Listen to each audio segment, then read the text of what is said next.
What do we know about glaucoma? So we heard from Dr. Lee about sick eye in a sick body, and he gave his feelings and a lot of evidence from the literature. But let's just look. We know this is healthy. We know that this is glaucoma. Most of us would call that glaucoma.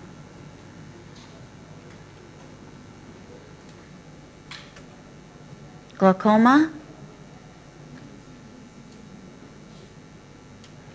Glaucoma?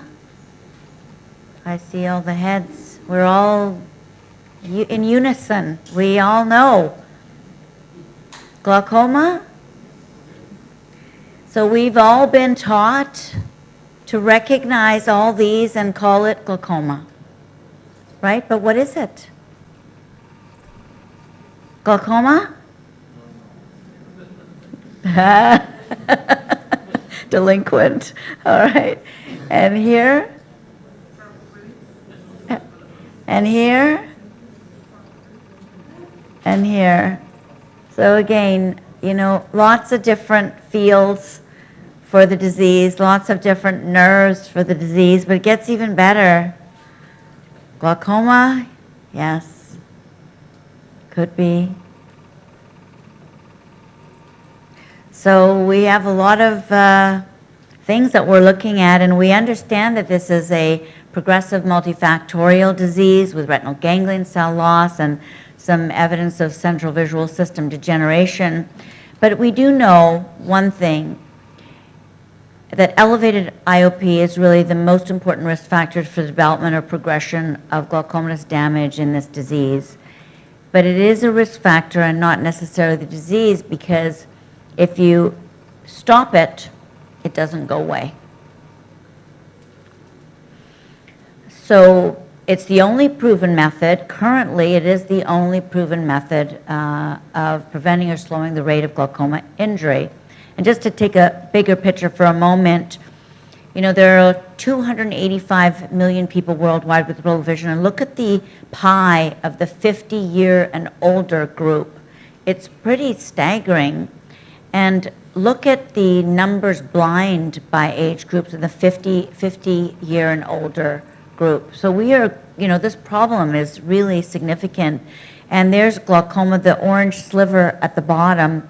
But still, that's a large part of blindness. And what do we want for our patients? This morning we had a comment from the leadership. We want to identify patients, and really we want to cure people. We'd like to cure them. We treat them, but we would like to cure them, and we should want to think that way. And is it pie in the sky? Well, let's look at angle closure glaucoma. There was a time where, oh my goodness, angle closure, what do? It's a half of all blindness from glaucoma. You can see a very narrow slit beam. This is after LPI, and we've heard mechanisms from our lead organizer this morning on, how that happens. Here's an eye that would have presented many years ago for which we would have sort of said, oh my goodness, but now we know that if you remove the cataract and you address the angle, people can actually do very well. And now we even have anti-VEGF for neovascular glaucoma. So these are all things that we can actually address and often cure. The challenges with open angle glaucoma, first of all, is that it has no cure. It is chronic, and the care needs can be quite complex. As you know, patients have to come back, visit, there's lots of tests, there's different drops, there's, whether they're going to be compliant with it, which surgery do you offer them, which order, and it becomes increasingly important because this is an older group. And the older we get, the higher the chance of any of us getting it in this room.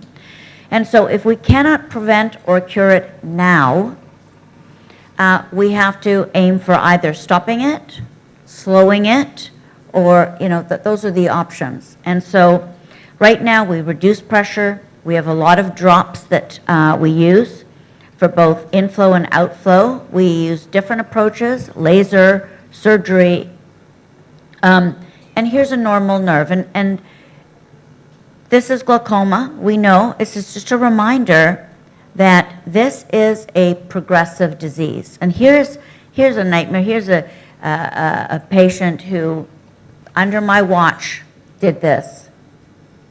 So started off like that, and 5 years later was that, despite all of my interventions to lower the pressure. You know, I mean, single digits. And so looking for perfusion issues, looking for all kinds of things.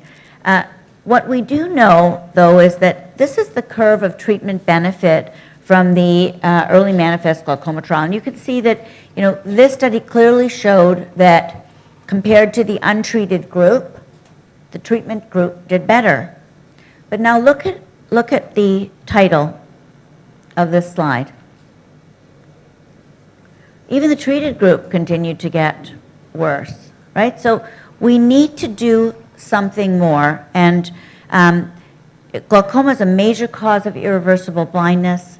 Pressure is really the major risk factor. It's our only treatment target. And the challenges are that it has no cure, it increases with age, and despite treatment, many patients continue to lose their sight. So we have really a compelling reason to do something more. And the question is what? And so we look for, you know, there's active exploration of genetics, proteomics, vascular conditions, all of the other things. We do, you know, MRIs for all of the red herrings. But we need to do something more. And I end there because this afternoon I'm going to be talking a little bit more about some of the changes that we see. But neuroprotection is a term really that is used to describe a phenomenon by which we try to protect those cells.